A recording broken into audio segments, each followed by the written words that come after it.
Здорово, с вами Сер на канале Акустивил. В этот раз мы углубимся еще глубже, чем в прошлый, в надежде понять уйму интересных фактов, глубоких смыслов текста песни Рамштайн. Не забудьте посмотреть первую и вторую часть разборов на моем канале, если вы их еще до этого не видели. Могли много упустить.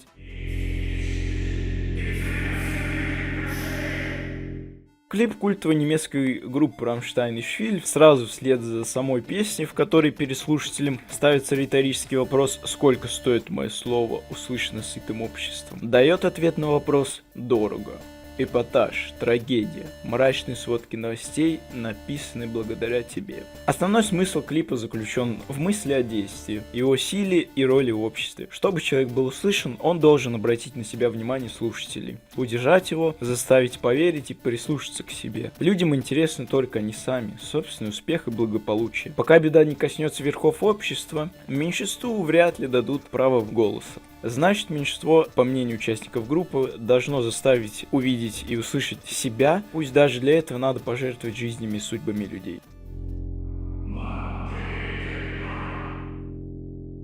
Песня появилась на свет в 2005 году. Наиболее провокационной песней в пятом альбоме Розенрод стал сингл под названием «Mann gegen Mann». В дословном переводе «Мужчина против мужчины» или в другом варианте «Один на один». Один на один, а с тобой выйдет. Ты сможешь драться? Композиция поднимает щекотливую тему гомосексуальности. Пару раз в песне в исполнении Тиля Линдеманн звучит «Шуля», происходящее от немецкого «Шуля», гомосексуалист гей. Сам текст очень абстрактен, подходит к проблеме одновременно и изнутри, и извне. Очень экстравагантный и вызывающий, под стать стилю группы, чье творчество строится на вызовах обществу. Если дословно разбирать строчки песни, можно заметить великолепную образность и метафоричность. В этом моменте поднимается вопрос неоднозначности мирового мнения о гомосексуализме. Словно маятник, общество раскачивается от одной крайности к другой, то запрещая проявление однополой любви, то с пеной рта борясь за свободу меньшинств. Здесь явно раскрытие страха и непринятия такого явления среди старшего поколения, например, родителей. Предательство мужского достоинства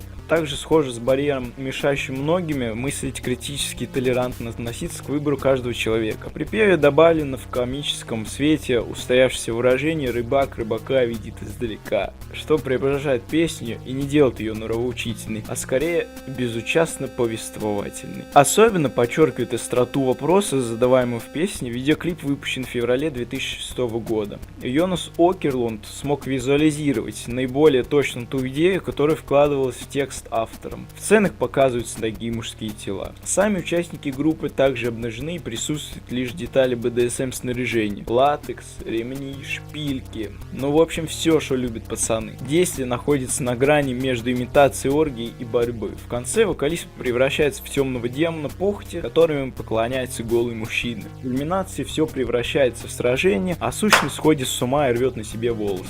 Вот так ярко и провокационно режиссер смог отобразить агрессивный вызов группы Рамштайн в конце «Mann gegen Mann». Также приношу свои извинения за видеоряд, он действительно не относится к Рамштайн, но идеально вписывается в описание происходящего. Оригинальный же клип я вставить не могу из-за правил платформы, но вы можете его найти сами, если желаете окунуться в настоящий гач-муч приключения.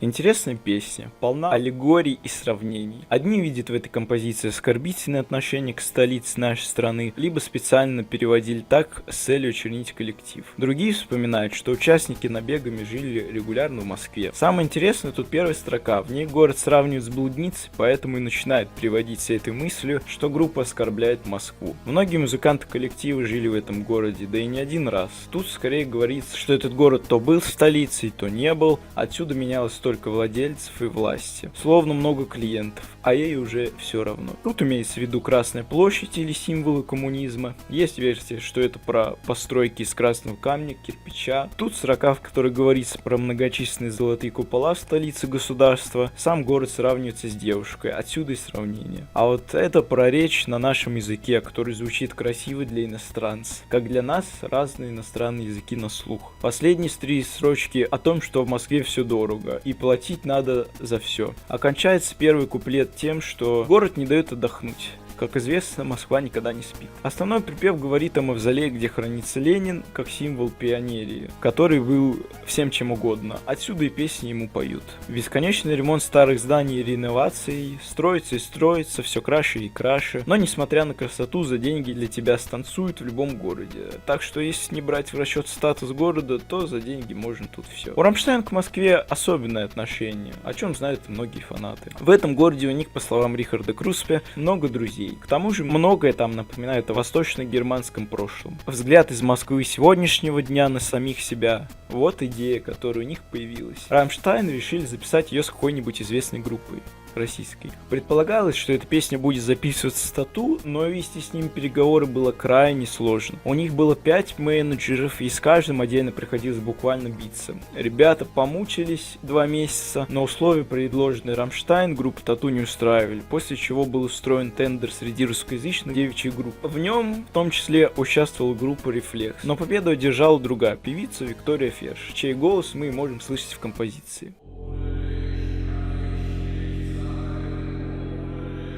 Для съемок клипа все участники группы отрастили бороды, и только у Флаки она была искусственная. Большая часть сцены в горах снималась на стене для скалолазания около одной из парковок в 20-градусную жару. Снег был искусственным, снегопад создавался с помощью ветровых машин. Во время съемок клипа группу сопровождала группа профессиональных альпинистов и давала им регулярно советы насчет карабкания по отвесной скале. По сюжету все участники группы взбираются на гору. Тиль Линдеманн во время восхождения срывается и падает вниз. По словам режиссера клипа Йорна Хайтмана, сцена с падением Тиля с горы была его личной инициативой. Отговорить его от съемки именно этой сцены было просто невозможно. Друзья помогают искалеченному Тилю взобраться на гору, где он и умирает, перед смертью окинув всю долину взором с вершины горы. Относительно лирического подтекста у фанатов есть теория, что сама песня была основана на немецком фильме 1929 года «Белый ад пит спалю», в котором муж потерял жену на восхождении и, обезумевший, не хотел уходить с гор, ища ее.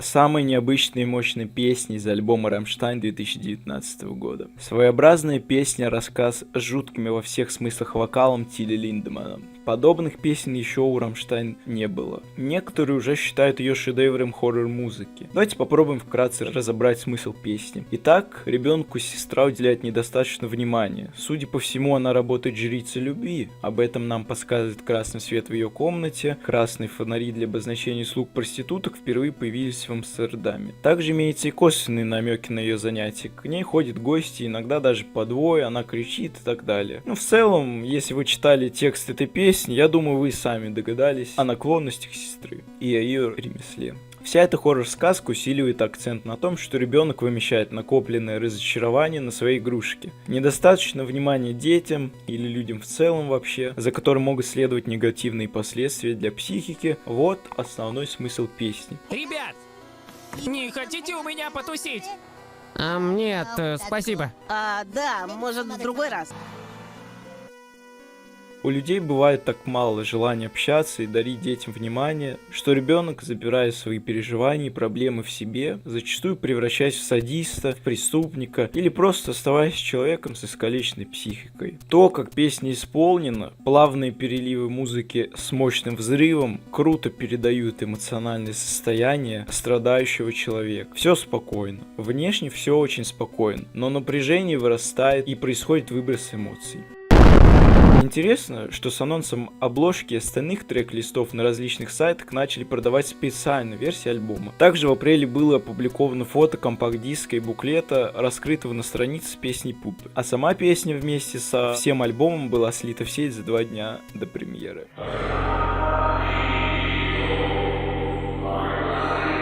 Итак, группа предстает перед нами в образе музыкантов 50-х годов 20 века. В то послевоенное время Германия была разделена на 2 страны – капиталистическую ФРГ и социалистическую ГДР. Здесь с первого взгляда очевиден намек именно на ГДР. Милитаризация, цензура радио – все это в какой-то степени присутствовало в ГДР, хотя и в небольших масштабах. Но это лишь поверхностный взгляд, на самом деле в той или иной степени ФРГ тоже была несвободной страной, зависящей от США и их союзников. Так что, скорее скорее перед нами некий собирательный образ Германии 950-х годов. С самого начала клипа мы видим марширующих полицейских. Стоит отметить, что такой шлем немецкого офицера полиции использовался очень долгое время, и в 30-е годы при столкновении со студентами в Западном Берлине в 1986 году. А вот рядовые полицейские одеты более современно, что подсказывает нам, что в клипе будут подниматься и текущие проблемы. Антагонистами полиции в клипе выступают женщины, которые слушают радио и не хотят с ним расставаться. Они нянчат радиоприемники, целуют их, занимаются с ними непотребством, словом, делают из радио некий культ, с которым борется власть. Все это так или иначе символизирует борьбу с любым инакомыслием в любой крупной стране. Знаменитая берлинская радиомачта. Сами немцы в шутку называют ее дылдой. Она олицетворяет массовую пропаганду и в прошлом, и в настоящем. Незаметные поначалу флаги указывают нам на то, что речь идет про Евросоюз, в том числе про его локомотив. Современную Германию. В клипе регулярно фигурируют антикварные радиолы и приемники Кармен, Транзит и другие. В самом начале показан также культовый люмофон JD320. А в данном кадре можно заметить радиоприемники, названные в честь членов группы Рихарда Круспе и Паули Ландерс. Также мелькает радиоприемник Кристофа Шнайдера. Страсть женщин к радиоприемникам модных названий, за которые они буквально готовы дать все, очень напоминает истерию по поводу современных гаджетов. Женщины протестуют с плакатами «Ультракороткие волны для всех», «Мое радио принадлежит мне» и другими. Далее они громят магазины, вступают в конфликт с полицией за радио, символ плюрализма мнений. Одна из них даже отрезает мужчине ухо. Ну, это отсылка к похожей сцене в фильме «Бешеные псы», и начинает в него напевать. Женщины в клипе слепо доверяют свободным источникам информации. Тогда это было радио, сейчас интернет. Делают из них предмет любви и поклонения, отказываясь в то же время от мужчин и унижая их. Возможно, во всех этих сценах с женщинами есть тонкий сарказм над современным агрессивным феминизмом или же над проблемой взаимоотношений полов. Кстати говоря, кадры с обнаженной женщиной, ведущей к победе других на баррикады, это воплощение картины Эжена Делакруа «Свобода, ведущая народ». Полиция собирается разогнать группу Рамштайн, но у них ничего не получается. Они сами начинают танцевать. Попытки разогнать музыкантов отражают борьбу со свободой самовыражения, свободой мысли. Все это время участники группы Рамштайн играли в здании Мессе Берлин, крупном выставочном комплексе, расположенном прямо рядом с радиовышкой. И в конце клипа они покидают здание, рядом с которым висят непривычно красные флаги Евросоюза. Обратите внимание, что в конце клипа к уходящим членам группы подбегает девушка, чтобы их обнять. Но музыканты оказались всего лишь иллюзией. Что этим пытались сказать рамы? Если принять за основу чисто немецкий смысл клипа, то очевидная аллюзия на многие несбывшиеся мечты жителей ГДР, которые объединились с ФРГ, далеко не на равных. А если судить более широко, то это обманутые ожидания людей, которые слепо верили одному источнику информации, пускай даже не государственному, а иному. То, что слушали, любили, чему верили и почему сходили с ума, на самом деле оказалось обманом. На протяжении всего 20 века радио оставалось самым главным средством массовой информации. Это было и средство управления людьми, и некий глоток свободы в определенных случаях. Через визуальную картинку Германии 950-60-х годов, скорее всего, очень тонко показана борьба с инакомыслием и отсутствие плюрализма мнений в современной Германии и Евросоюзе, да и во многих других странах мира тоже, в которых на многие насущные проблемы существует только одна единая точка зрения. Это политический подтекст клипа. Параллельно упоминается и культ модных гаджетов.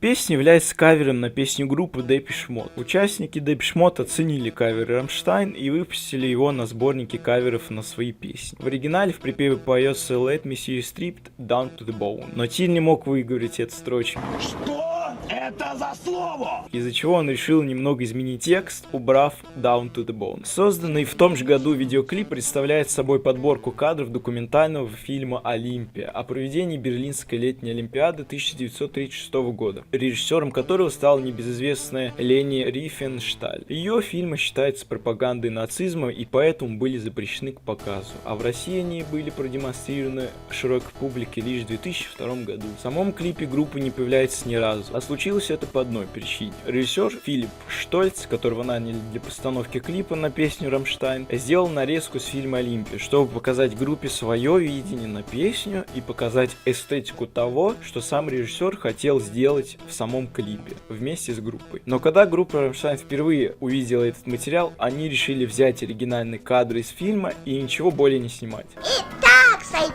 Из-за этого видео группу часто обвиняли в том, что они были правыми. В одном из моментов, когда на кадрах развивается флаг США, изначально был флаг нацистской Германии, но был заменен, вероятно, из-за цензуры. Изначально у группы была другая идея для клипа, в которой был русский кукурузник, плуг и много Сергея Эйзенштейна. В самой песне поется не о физической наготе, а о метафорической. То есть речь идет о том, чтобы увидеть не обнаженного человека, а увидеть его душу и мысли, всю его суть.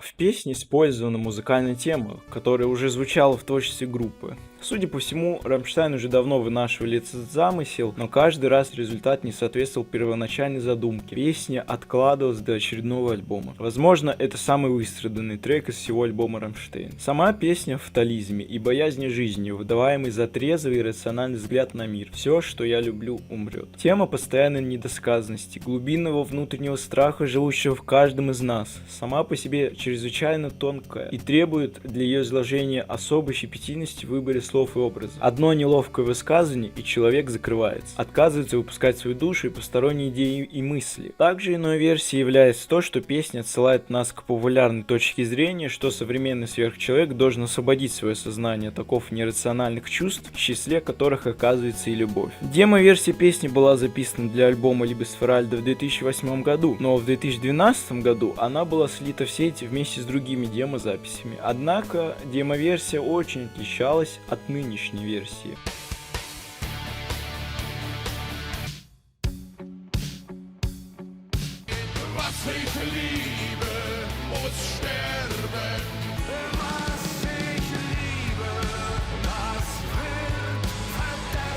Гитарный риф из этой песни был также использован в песне Пусси. Текст песни также был основан на стихотворении «Was ich liebe» или «Что я люблю» из сборника Линдеман в Тихоноч. Для вас я прочитаю данный отрывок. Уже я не люблю того, что я любил. Не нравится мне то, что нравилось когда-то. Не радуюсь тому, кто радость приносил. Но знаю я, мне сожаление как расплата. Быть радостным мне не позволено судьбой. Меня кто любит, тот уходит прочь, долой. Что я люблю, должно ведь умереть. Что я любил, загублено и смято. За счастьем, дружбой ударяет плеть. За все прекрасное должна быть плата. Что я люблю, должно ведь умереть. Вот так. В очередной раз рекомендую для поклонников творчества Рамштайн данную книгу. По моим соображениям, есть большая вероятность того, что будущие треки Рамштайн также будут основаны на неких стихотворениях из этого сборника. Потому что так и было со мной. Я сначала прочитал этот сборник, а потом вышел, собственно, новый альбом, в котором именно эта песня, что я люблю, показалась мне очень знакомой. Словно я где-то читал ее текст, собственно, будто я уже знал смысл. И вот в тот момент, когда я начал слушать эту песню, меня так... Это же где-то было. Возможно, это слышу раньше. Сначала у меня было подозрение именно на демо-версию, про которую я уже сказал. А демо-версию я тоже слышал в том году, когда ее слили, но она была абсолютно другой, текст там был другой, рифы там были другие, вообще все было другое. Вы можете найти и послушать, то есть обе версии, они кардинально отличаются друг от друга. В песне поется о человеке, стоящем у окна, рисующем картину в своем воображении, подглядывающем за женщиной, возможно, в соседнем доме. Это, с одной стороны, физически далеко от него, но благодаря его воображению в то же время так близко. В целом, если интерпретировать текст песни иначе или же более лирично, она мечтатель или непостижимо далеком от собственных целей, но в своем воображении приближающим их к себе. Текст песни White Week также основан на стихотворении, но название у него немножко другое — Mitternacht. Или в переводе, означающем полночь. Позвольте мне вам его прочитать. Никто не может описать картину напротив одинокого оконного стекла. Лицом прижался он, как будто бы к витрине. Надеется, что не погасит свет она. Ее не видел никогда он голый. Она в его воображении госпожа. Он уберет очки, вздохнет и снова мелодию споет, как на ветру дрожа. А вот полночь вновь стучит в окно. Я обкраду вселенный свет до донца. И не поэтому ли всегда темно, когда луна целует солнце? Дыхание замирает, сердце дико бьется, и кисть его рисует милое полотно. Пред стеклом и тело уж трясется, и что-то брызгает в окно. К нему видение очень благосклонно. Он горизонт готов натягивать в дугу, седлать свою фантазию и мчать хоть в преисподнюю, что в глаз ее мерцаний тонуть. Как взор его пускает искры, так пламя раздувает он затем. В туманном облаке шальные мысли. Ночь ее он светом обращает в день. Он тьмы предательства познал, как отыскать с огнем былую радость. И в странствиях его погасла вдруг звезда, но солнце новое зажег он над пространством. А вот полночь вновь стучит в окно, я обкраду вселенной свет до донца, и не поэтому ли всегда темно, когда луна целует солнце.